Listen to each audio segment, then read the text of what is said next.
Ora, muito boa noite.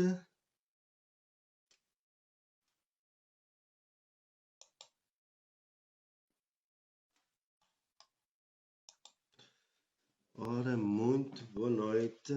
Ora, está aqui a Érica a entrar. Maravilha. Já temos as nossas convidadas a pedirem a adesão.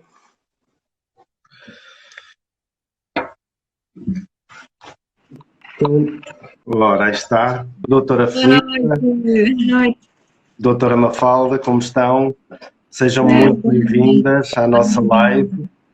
É sempre um prazer ter-vos connosco. Hoje damos continuidade a uma série de lives que vimos fazendo, especificamente direcionadas a cidadãos brasileiros que estejam a pensar a vir viver ou investir em Portugal. Começámos com o Golden Visa, há mais ou menos 15 dias atrás, um tema que mereceu a nossa especial atenção devido às alterações, às enormes alterações que o regime sofreu desde o início do ano. Agora, tem muitos cidadãos brasileiros que têm-nos contactado a solicitar muitos esclarecimentos, muitos pedidos de ajuda relativos aos vistos de residência. E por isso nós decidimos continuar esta série de lives falando um bocadinho dos vários vistos de residência, a quem é que se destinam, os benefícios que se pode obter de cada um deles, porque o mundo digital é ótimo, tem muita informação, mas também tem muita desinformação. E às vezes escolher a informação correta não é fácil, e por isso tem-nos solicitado muito, façam lives sobre os vistos, a gente precisa de esclarecimentos, e portanto vamos começar hoje com o visto D7. Sem antes, e para quem não assistiu às nossas anteriores lives, eu ia começar por apresentar as nossas convidadas. Eu já vos cumprimentei, mas para quem está a assistir à nossa live, é importante saber que a doutora Mafalda e a doutora Filipa Batista são advogadas especializadas em Direito de Imigração, trabalham diariamente com este tipo de assuntos, seja processos referentes a Golden Visa, solicitações de Golden Visa, quer os tais pedidos de visto e legalizações.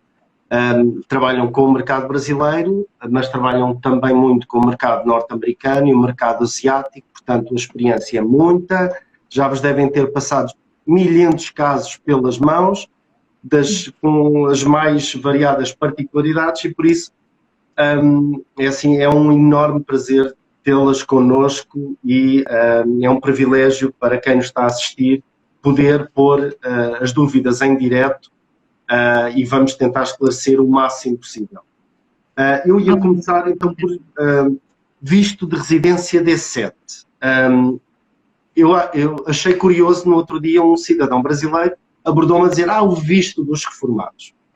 Mas não é apenas um visto para reformado, ou melhor, para aposentados. Vamos falar claro. Ele disse, isso é o visto dos aposentados. Mas não é só um visto para aposentados. Pois não, doutoras? Não. Antes de mais, obrigada. Boa noite a todos. Boa noite. Em Portugal e no Brasil e nos outros locais onde nos estejam a ver. É sempre um prazer estar aqui com vocês. Basicamente, é uma ideia incorreta que o D7 se destina unicamente aos reformados. É evidente que os reformados podem candidatar-se ao D7, mas também temos padres, também temos jovens, estamos a falar na casa dos 30, dos 40, que tenham rendas ou rendimentos passivos, isto é, que não provenham do trabalho, que podem perfeitamente candidatar-se ao D7. É uma ideia incorreta. Doutora, rendimentos passivos, para quem nos está a assistir compreender melhor, por exemplo, estamos a falar de quem tenha, por exemplo, imóveis alugados no Brasil, não é? Com aluguel. Correto, Assim, exatamente. Quem tenha, por exemplo, quem esteja a receber lucros e dividendos de empresas. Exatamente, quem tenha investimentos em ações, há mercados imobiliários, ações, exatamente. Ações, rendimentos de criptomoeda, de outro tipo de rendimentos que nós caracterizamos como passivos, mas que na realidade o que é que são? São rendimentos que não provêm do trabalho. Sim. Se vamos pôr uma profissão autoral, um escritor de músicas, um cantor, um escritor de livros, quando tem sucesso, é publicado, recebe lucros, os ditos royalties, e se forem suficientemente elevados, esse é um rendimento passivo também. Ok, pronto. É porque, lá está, temos que desmistificar aqui um bocadinho do visto para aposentados. E como vimos agora, há muita gente que se enquadra, que se encaixa nos requisitos para solicitar este visto. Portanto, falamos em aluguéis de imóveis, em juros de investimentos, em lucros e dividendos de investimento, de empresas, rendimentos de fundos de investimento, direitos de autor. Exatamente. Pessoas que ainda podem estar a trabalhar e que, por força dos seus planeamentos de investimento, tenham esse tipo de rendimento adicional ao trabalho. Ok. Portanto, é uma ideia em si redutora, ligar apenas o D7 aos pensionistas ou reformados. Aposentados, sim. Boa. Aposentados, ok. Agora, falamos aí de rendimentos. Que rendimentos eu preciso de ter para poder solicitar este visto? Então, antes que me fazem muito. E é preciso terem atenção que o cálculo do rendimento que é necessário está diretamente ligado ao salário mínimo nacional em Portugal. Que é 705, se não... Sim, exatamente. Atualmente são 705 euros. Portanto, o candidato a D7 tem de ter o rendimento equivalente a 705 euros vezes 12, que são 12 meses do ano. Ok. São 8.460 euros. Ok, vamos, se calhar, para traduzir para reais é mais fácil para quem nos está lá em casa a ouvir e a ver. Portanto, por mês terá que ter aproximadamente 4.000 reais de rendimentos passivos. Portanto, o real aqui, a cotação está mais ou menos a 5,7, anda a oscilar, mas anda mais ou menos por aí. Portanto, estamos a falar em 4.000 reais por mês. Portanto, é 4.000 vezes 12. Exatamente. Para um adulto que chamamos o candidato principal ao D7, correto? Agora o Nuno pergunta, então, mas e a família? E as outras pessoas que eu quero trazer para Portugal? Também posso?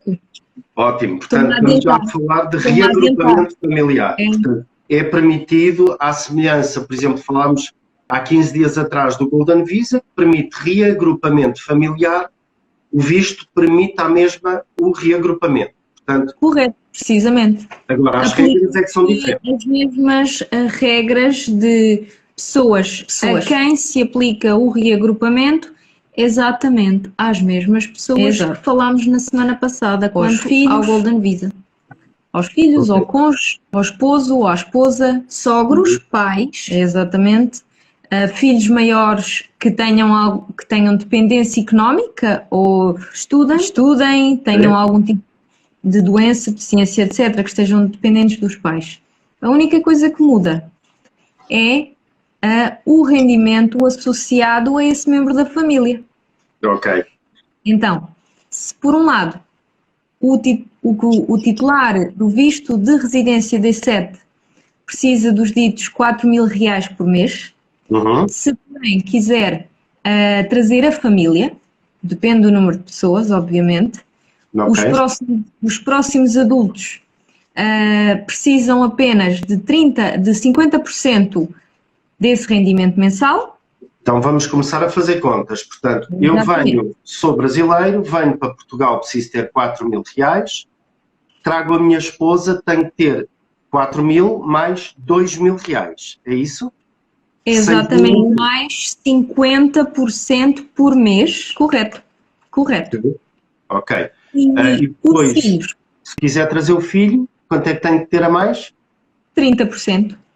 30%, ok. Mais 4.000, dá 1.300 reais, mais ou menos. Pronto, anda por aí. E nós, aqui, para facilitar a compreensão, estamos a fazer um raciocínio mensal.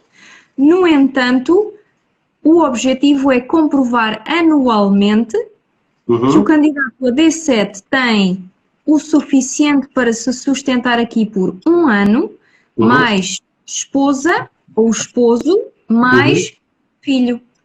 Exatamente. Okay. Eu tenho aqui a Adriana já com uma pergunta. Se falarmos de reagrupamento familiar, para somar à renda, o visto D7 será para todos ou para cada um? Portanto, eu penso que... Muito boa pergunta, muito boa pergunta.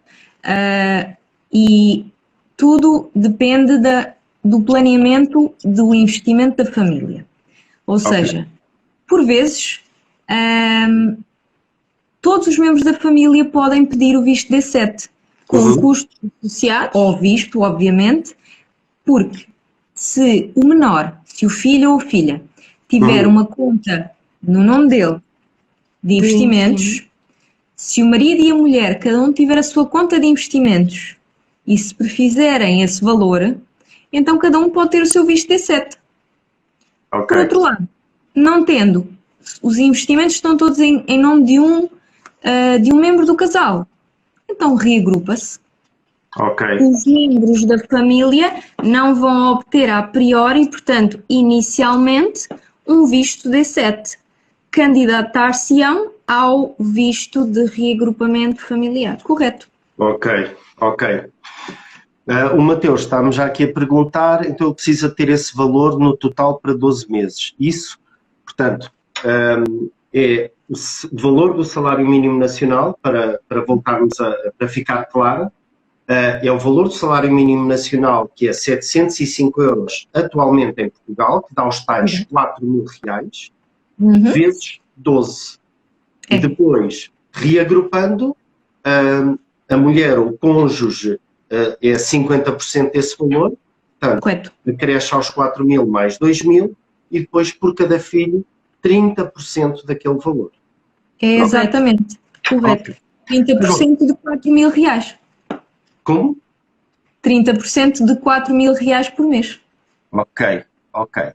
Agora, a Cris, mas faz sentido, em razão do custo, solicitar um visto a cada membro da família? Não faz sentido concentrar o visto em apenas um familiar, reagrupar o restante? Para custos, claro que sim. É uma decisão que tem de ser, na realidade, individual. Exatamente. Ambas as opções estão à disposição da família. Correto. Mas é claro que se cada membro, esposa, esposo, filhos, pedirem visto D7, vão ter de pagar os custos associados. São 90 euros de taxa no consulado por cada visto. Por outro lado, esses 90 euros, o que é que trazem de benefício? O titular de o visto, assim que chega a Portugal, está imediatamente garantido com uma marcação. Ok, junto ao CEF. É um custo-benefício. Pronto, mas temos aqui estas... Vai converter o visto num cartão de residência, correto? Portanto, o que a lei permite é que à disposição estas duas opções. Ou quem solicita o visto depois pede o reagrupamento familiar, ou então cada cônjuge opta por pedir um visto separadamente, portanto, conforme as situações, não é? Mas pronto. Exatamente. Lá está.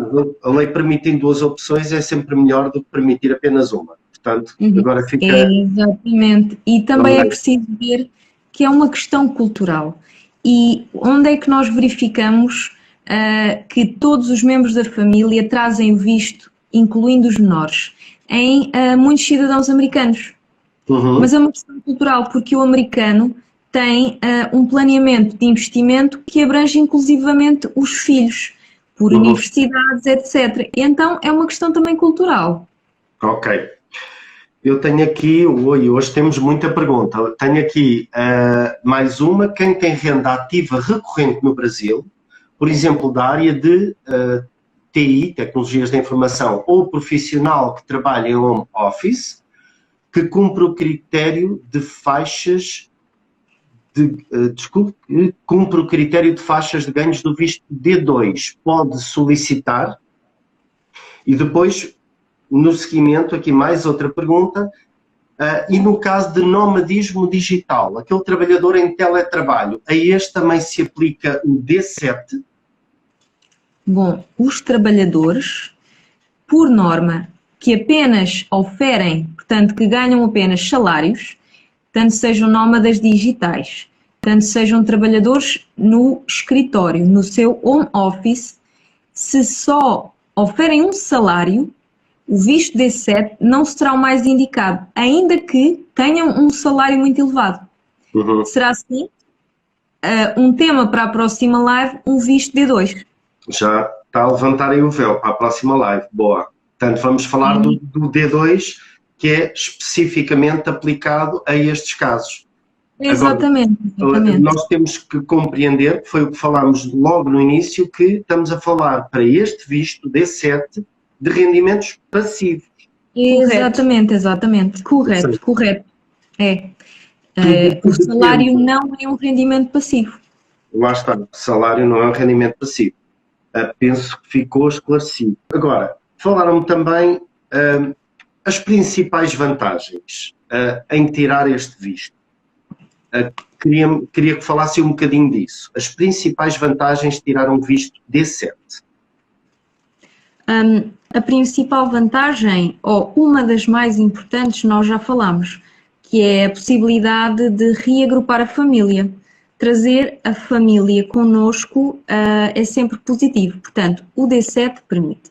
Por outro lado, muito embora estejamos a falar que o D7 não está ligado a rendimentos do trabalho, quem tem o visto D7 pode trabalhar em Portugal, pode investir, pode abrir um negócio, desde o momento que continue sempre a manter os rendimentos passivos do país de origem, Brasil. É muito importante e é uma vantagem que, por vezes, não está explícita.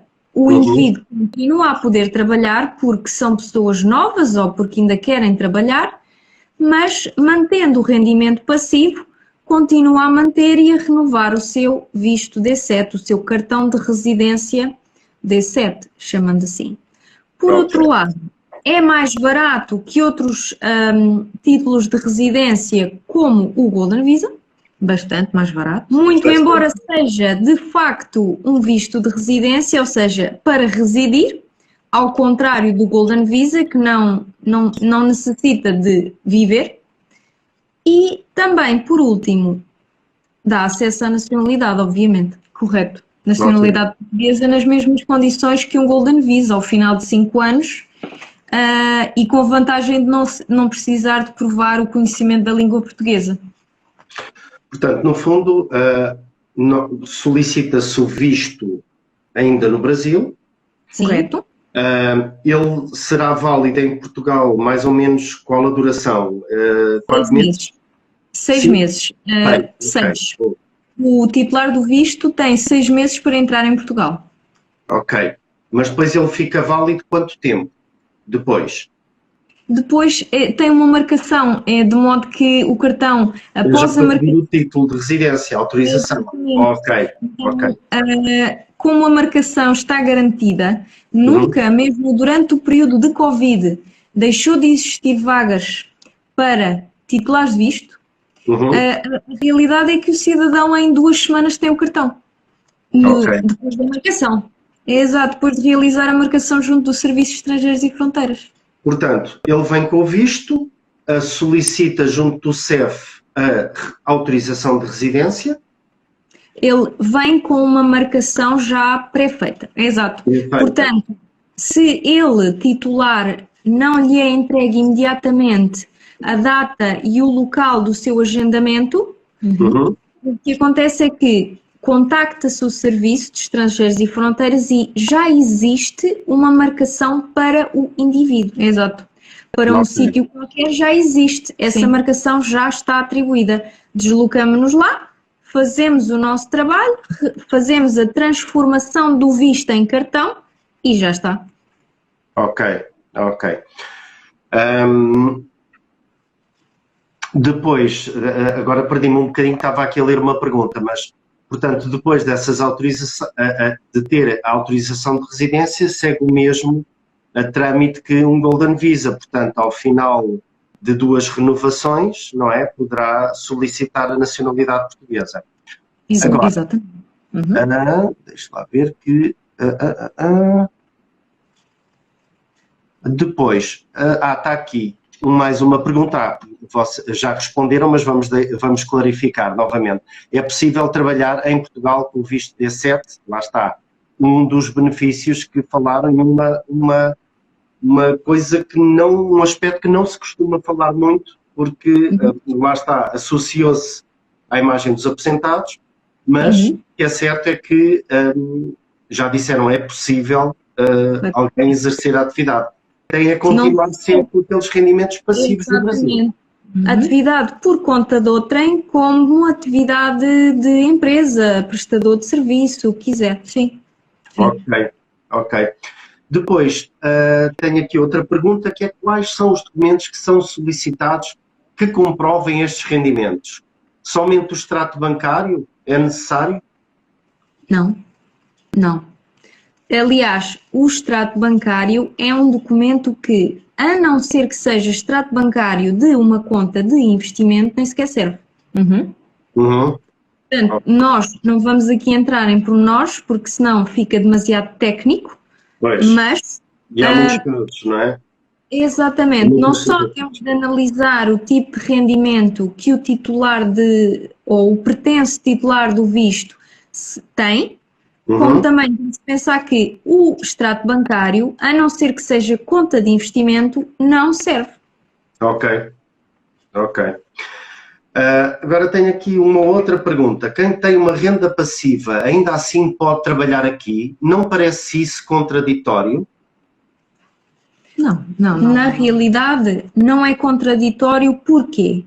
Porque o Serviço de Estrangeiros e Fronteiras vai analisar apenas e exclusivamente a existência num primeiro momento e depois a manutenção num segundo momento da existência, quantidade exatamente, a quantidade e a existência num primeiro momento dos rendimentos passivos. Portanto, nós nunca vamos chegar a informar ninguém se trabalhamos ou não. É uma escolha nossa.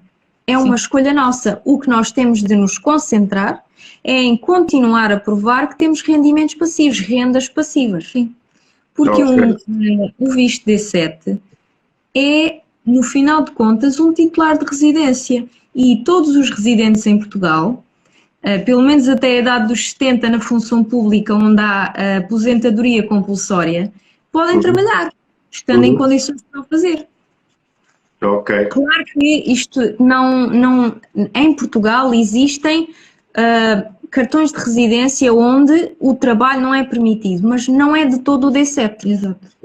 Claro. Portanto, para que fique claro, é permitido trabalhar, exercer uma atividade em Portugal, tem é que comprovar que tem as rendas passivas provenientes do Brasil. Pronto. Exatamente. Agora, estamos a entrar aqui numa parte mais prática, que é, pode solicitar no Brasil, mas através das doutoras, em Portugal por via online? Sim. Muitos consulados, no caso já do Brasil também, o Consulado-Geral em Curitiba, etc., que foi o último que eu pesquisei, por isso é que sei, tem a aplicação, o site da VFS. O que é que nós fazemos em Portugal? Óbvio que não estamos fisicamente com o cliente no Brasil. Preparamos a documentação e o cliente pode escolher, depende da proximidade do consulado, não é? Pode escolher entregar fisicamente os documentos ou submeter online, sendo que o passaporte, no caso de submissão online, tem sempre de ser enviado pelo correio. Ok. Quanto tempo pode durar o processo para concessão do visto D7? Após a entrega dos documentos, o que nos diz a lei é que entre os 30 e os 60 dias. Ou seja, fazendo uma boa preparação documental e confiando que os consulados têm pessoal suficiente para analisar os pedidos que entram, 30 a 60 dias. Esta é a média. Sim. Pronto. Boa. Temos que pensar que Portugal é um país extraordinário e, portanto, enfim, nem sempre as coisas correm como nós queremos. No entanto, a média é essa. Exatamente. É assim, lá está, mas também temos que compreender que também estamos a viver tempos excepcionais. Portanto, há aqui uma série de constrangimentos, mas pronto, pelo menos já ficamos com essa ideia do que diz a lei. Sim, nós enquanto advogadas, ficamos sempre mais tristes porque não estamos fisicamente com o cliente no Brasil ou nos Estados Unidos, o que seja. Na realidade, nós tentamos dar o apoio possível daqui. Mas também digo uma coisa, a não ser que nós também colaboramos com advogados no Brasil, a não ser que seja um colega, também não estou a aconselhar de modo nenhum o recurso a entidades terceiras, isto porque, e no início o Nuno referiu uma coisa muito importante, é que existe muita informação incorreta que está a ser vinculada não só nos mídias, em páginas da internet, como em canais do YouTube. E muitas vezes o que é que nós verificamos? Que são agentes de imigração. E esses atrapalham o nosso trabalho, porque perdemos muito tempo a tirar dúvidas e conceitos criados que estão incorretos. Aí está. É que é assim, até lá está, quem recorre a uma agência de imigração até pode correr bem, mas lá está, estamos aqui a jogar um bocadinho com o fator sorte, porque se correr mal temos um problema grave e todo o processo fica comprometido. E portanto, lá está, a intenção destas lives também é com técnicas experientes, especializadas nestes assuntos, mostrarmos às pessoas que, atenção, nem tudo que se vê no digital é verdade. E, portanto, se queremos que tudo corra bem, e lá está, uma transição de um país para o outro, onde muitas vezes trazemos a família e, portanto, é o nosso projeto de vida,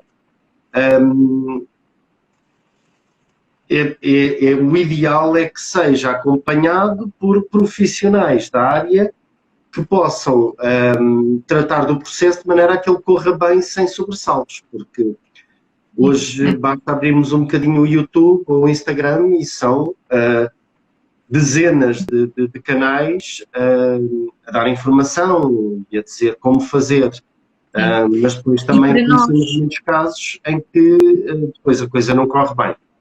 Exatamente. Eu até diria que, com exceção do apoio especializado, quer de mediação imobiliária, quer de advogado, no fundo, é a preocupação das fontes. Devemos ir procurar informação às fontes que estão credenciadas, quer seja em Portugal, quer seja no Brasil. E isto é o bastante. Porque se uma agência de imigração não tem licença para, obviamente, advogar ou licença para a intermediação imobiliária.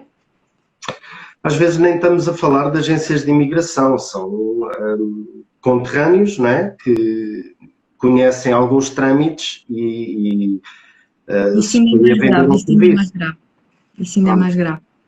Lá está. Estão-me aqui a fazer já perguntas mais diretas. E os custos? Quanto é que custa um visto D7? Custa, portanto, a emissão do visto são 90 euros, mais honorário de advogado. De advogado, ok. Sim.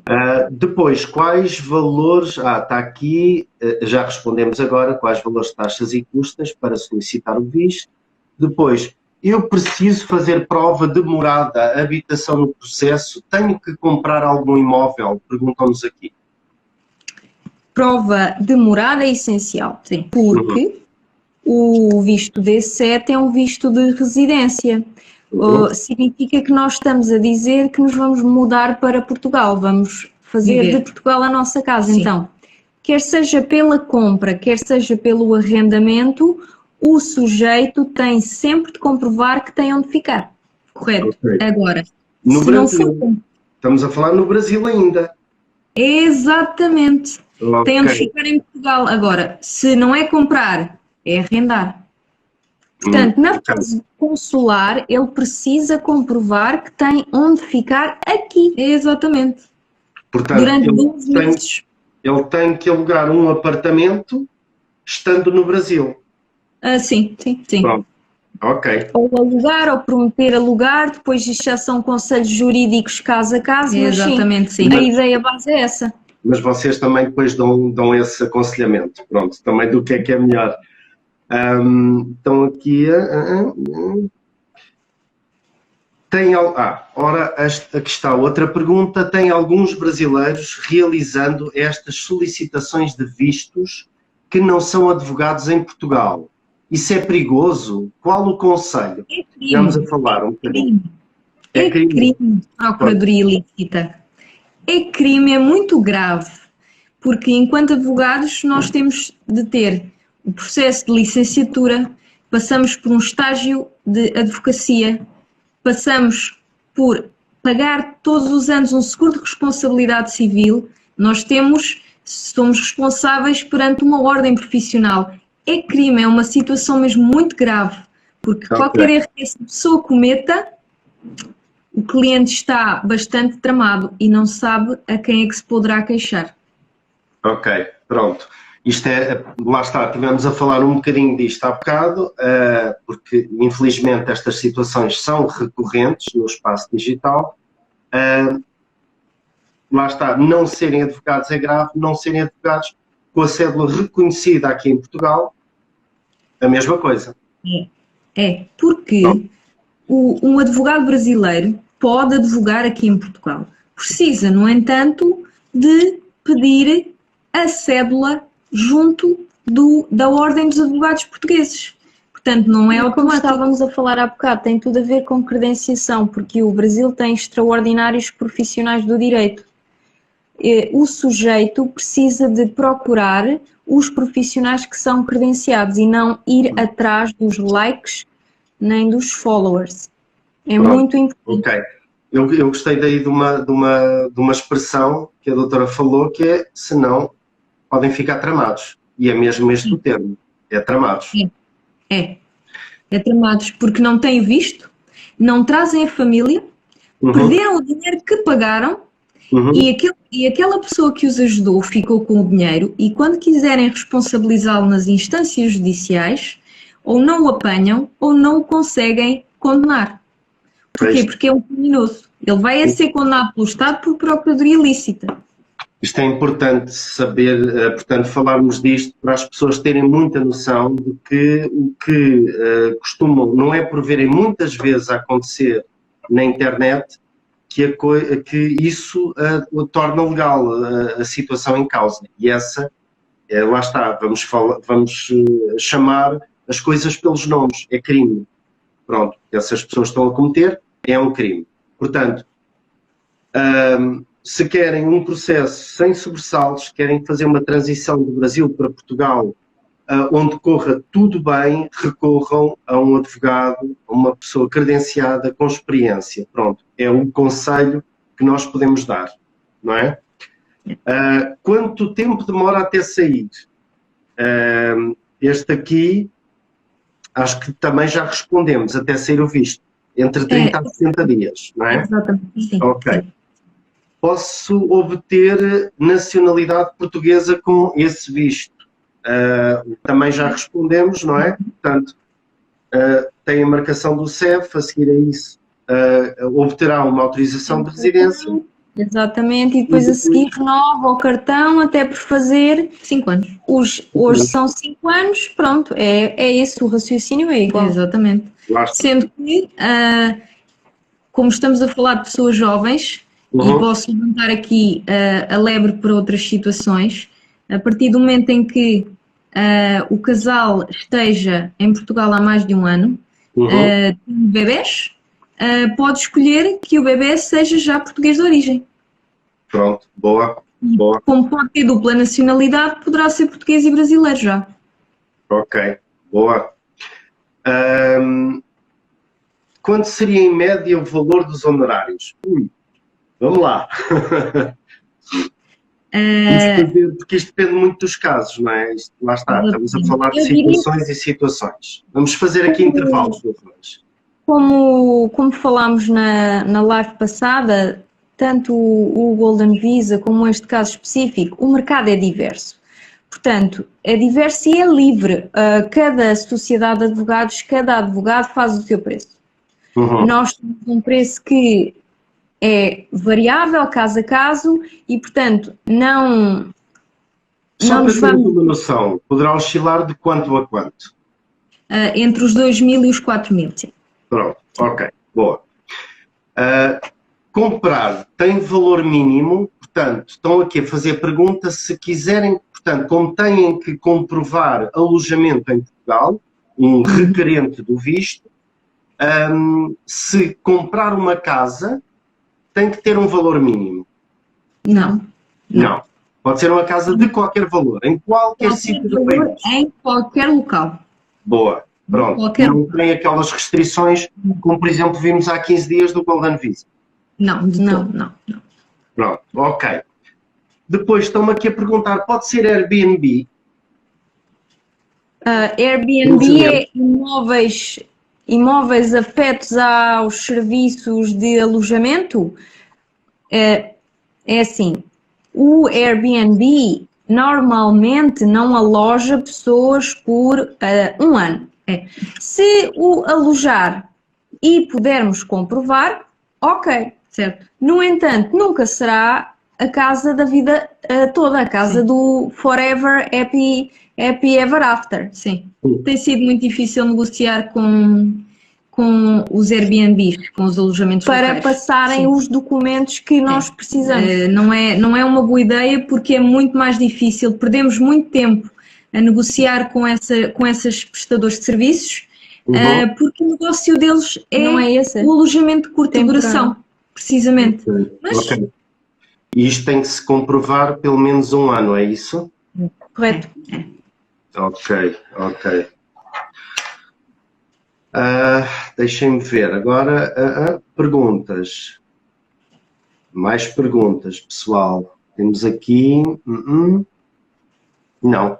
Agora estão todas respondidas. O que é que podemos falar mais para alguma dúvida que ainda possa subsistir a quem está a assistir à nossa live? O que é que podemos falar mais do D7? Bem, temos, por exemplo, que pode não ser uma questão dos cidadãos brasileiros, mas os americanos têm essa preocupação, que é o número de saúde. O visto D7, depois de ser convertido em cartão de residência, atribui a possibilidade de ir ao centro de saúde pedir o número de saúde e ter acesso ao Serviço Nacional de Saúde. O próprio titular do D7 também precisa, porque vai viver aqui, de ter seguro de saúde, basicamente. É um requisito que não é muito conhecido, porque pode não ser uma preocupação essencial no meio de tanta burocracia, mas isso é um dos exemplos. Diria também que é preciso analisar a intenção de cada família e a estrutura de cada família. Porque, como nós vimos aqui, um D7, um titular de visto D7, não é só um reformado. Podemos estar mesmo a falar de pessoas na casa dos 30. Portanto, na flor da idade, que bem saberemos, na flor da idade, que ainda tem muitos anos de trabalho pela frente. E, nesse aspecto, se tivermos famílias com características diferentes, vamos supor um marido que tenha rendimentos para o D7, ele poderá pedir o D7. Uma esposa que tenha uma profissão como uma jornalista, como contabilista, advogada, que queira praticar essa profissão aqui em Portugal. Uma empreendedora também. Uma empreendedora, se calhar, analisando a estrutura da família, ela não vai precisar de um reagrupamento D7. Passamos para o tema da nossa live para próximo daqui a 15 dias. Vai pedir um D2. Um D2. Exatamente. Analisando a estrutura mais uma vez, por exemplo, um membro do casal pode pedir através do seu avô a nacionalidade portuguesa. Isto são só fatores que acrescentam à análise caso a caso. Claro. E o conselho da procura de ajuda especializada. Exatamente. E ao conselho da ajuda especializada. Entretanto, chegou aqui uma série de perguntas. Então, a primeira, esta até eu posso responder. Portanto, o contrato de arrendamento deve estar registado nas finanças. Sempre. Se não, estamos a falar de um crime de fraude fiscal, novamente, não é? Pronto. Quais seriam esses documentos necessários para comprovar a residência? Portanto, aqui também já aflorámos um bocadinho, ou a escritura, no caso da pessoa comprar um imóvel em Portugal, a escritura de compra e venda, no caso do aluguer, o contrato de arrendamento. Exatamente. Sim. E aconselho, porque nós somos pessoas todas aqui presentes que gostam de fazer as coisas de forma legal, que se efetivamente se arrenda uma casa que esteja pronta a habitar. Muitas vezes, infelizmente, surgem subterfúgios, maringâncias, que as pessoas alugam casa 1, 2, 3 vezes a pessoas diferentes para este propósito. Ou que estão a alugar reservas para este propósito. E, portanto, vamos ser sérios e... Ok. Está compreendido. É possível alugar ou comprar um imóvel estando no Brasil? É viável? É fiável? Isso acontece? O que aconselham? Muito. Acontece muito, especialmente em pandemia. Agora, 99% de todos os nossos clientes de 2020, 2021, nós só os vimos por telefone. Nós não vimos ninguém aqui presencialmente. Ninguém veio. E assim, também lá está, tem a ver com a escolha dos profissionais, não é? Portanto, se recorrerem, e agora vou puxar a brasa um bocadinho à minha sardinha, não é? Se recorrerem a um profissional imobiliário, uma empresa credenciada, com experiência em ajudar cidadãos que estão a transitar de um país para o outro, e as coisas... A experiência e o bom feedback de uma agência imobiliária, uma empresa que está especializada, credenciada e certificada para vender casas, é muito importante quando o sujeito não está aqui. Nós só nos apercebemos quando a pandemia nos atingiu, a importância que é ter pessoas em quem confiamos para visitar as casas, para isto enquanto sujeitos que querem vir para Portugal, ter um agente imobiliário em quem confiem para fazer as visitas por eles, para tirar fotos, para fazer vídeos, para dar feedback honesto, para escolher um bom investimento, para aconselhar um bom investimento. Exatamente. É muito importante e as pessoas só se deram conta disso, pelo menos a nossa experiência com os nossos clientes, dentro da pandemia, plena pandemia. Sim.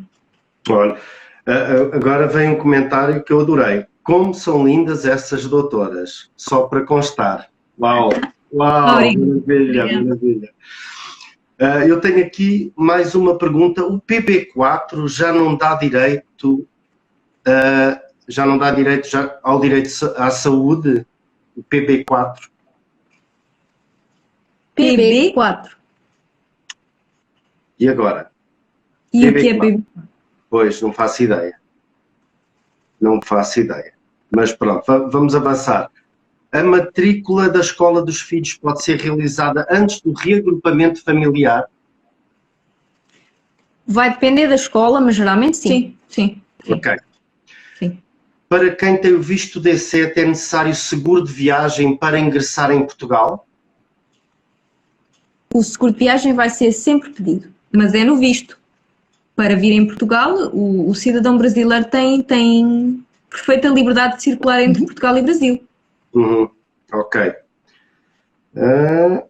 Isto porque o consulado é prevenido. E acontecendo qualquer coisa durante a viagem, é transatlântica, é por isso que pede seguro. Não é por mais nada. Ok. Pronto. E eu acho que também já vamos um bocadinho longo na hora. Não me resta senão agradecer mais uma vez a vossa preciosa colaboração, os vossos conhecimentos, porem à disposição de quem nos está a assistir, de quem está a assistir à nossa live, o vosso conhecimento e a vossa experiência é extremamente importante para nós.